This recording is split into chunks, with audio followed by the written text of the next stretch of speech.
কি দেখে আপুনি যুৱ প্ৰজন্মৰ প্ৰতিদ্বন্দ্বী হিচাপে শিৱসাগৰ এজন যুৱক হিচাপে আপুনি কি ধৰণে এপিল কৰিব সাধাৰণ জনতাক কি ক'ব খুজিছে আচলতে? প্ৰথম কথাটো হ'ল যে যোৰহাট লোকসভা সমষ্টিটো এতিয়া একদম জাকত জিলিকা হৈ পৰিছে।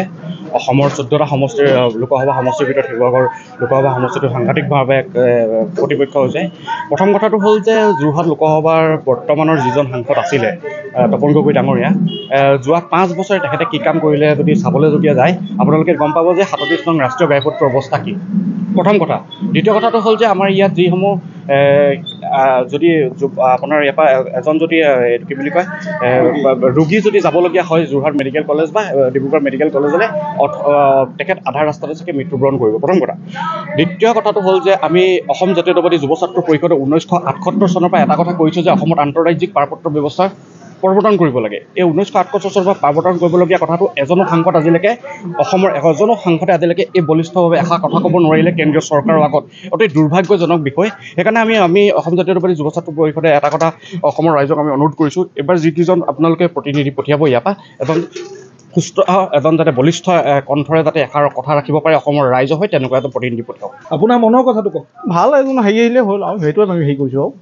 হয় হয় মানে কিবা সমস্যা দেখিছে নি আপোনালোক ইমান বৃহত্তৰ অঞ্চলটোত? কি সমস্যা আপোনালোকে জৰ্জৰিত হৈছে? বৃহত্তৰ মানে কি আপোনাৰ অঞ্চলটো মানে কি আপোনাৰ ৰাস্তা হেৰিটো অকণমান ভালেই দেখিছোঁ। এইবাৰ ৰাস্তা পথ অকণমান উন্নয়ন হৈ দেখিছোঁ। তেনেকৈ হেৰি হ'ল আৰু সমাজৰ অকণমান ভাল কাম হেৰি কৰক ইমানেই আৰু এজন ব্যক্তি আছে, আমি তেখেতৰ ওচৰলৈ যাম। কি ক'ব? সমগ্ৰ অসমৰ যদি আমি প্ৰেক্ষাপটটো চাওঁ, আটাইতকৈ মানে আকৰ্ষণীয় আৰু প্ৰেক্ষাপটত যদি আমি চাওঁ মানে যোৰহাট লোকসভা সমষ্টি এক আকৰ্ষণীয় যুঁজ হ'ব। আৰু দুইজন সাংসদে যথেষ্ট মানে শক্তিশালী প্ৰাৰ্থী, যিহেতু তপন গগৈ এক শক্তিশালী প্ৰাৰ্থী, গৌৰৱ গগৈ শক্তিশালী প্ৰাৰ্থী। কিন্তু আমি সাধাৰণ ভোটাৰ হিচাপে আমি এটা কথা ৰাইজক অৱগত কৰিব বিচাৰোঁ যে আমি অসমীয়া যুৱ মঞ্চৰ তৰফৰ পৰা যে আপোনালোকে বিবেক ভোট প্ৰদান কৰক।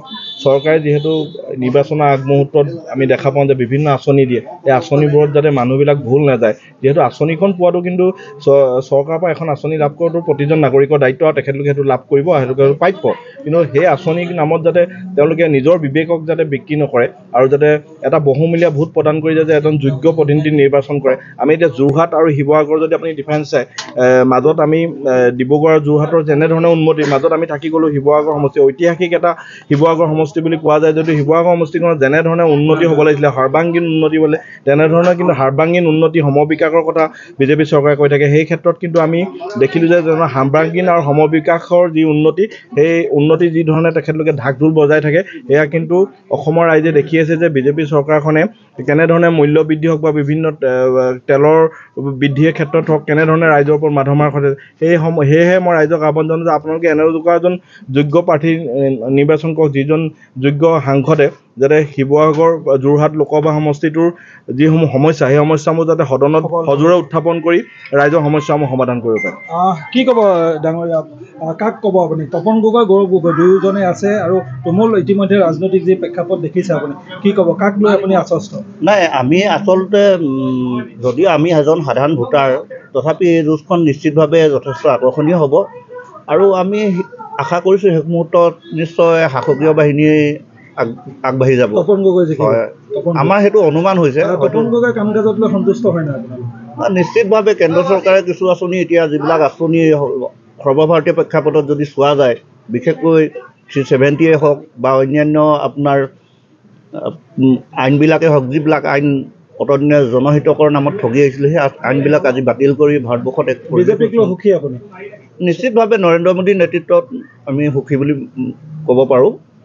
আৰু অসমতো হয়তো অসমত যোৰহাট সমষ্টিটো কিছু পৃথক হৈছে, দুটা পৃথক ক্ষেত্ৰৰ পৰা আহিছে আৰু দুইজন পৃথক ক্ষেত্ৰত থাকি এটা শক্তিশালী ভূমিকা লৈ আছে। এইবাৰ এই যুঁজখন আকৰ্ষণীয় হ'ব বুলি আমি দেখিছোঁ, ৰাইজৰ মাজত চৰ্চা চলিছে। কিন্তু আমাৰ অনুমান হয় শেষ মুহূৰ্তত তপন গগৈ জিকিব বুলি। কি ক'ব ককাইদেউ? মই ক'ব বিচাৰিছোঁ ৰাইজক যে কথা হ'ল কি, নিজৰ বিচাৰ বিবেচনা কৰি মানে সুযোগ্য এজন মানে প্ৰাৰ্থীক বিচাৰিছোঁ।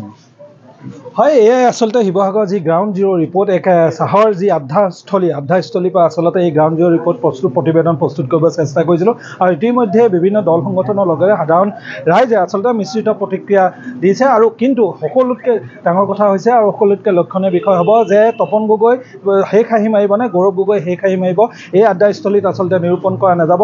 আচলতে EVM মেচিনত আচলতে বুটামত কি ধৰণে সংখ্যা বাঢ়ে সেইটো সকলোতকৈ লক্ষণীয় হ'ব। আৰু ভোটৰ ৰিজাল্টলৈ আমি কিছু সময় অপেক্ষা কৰিব লাগিব।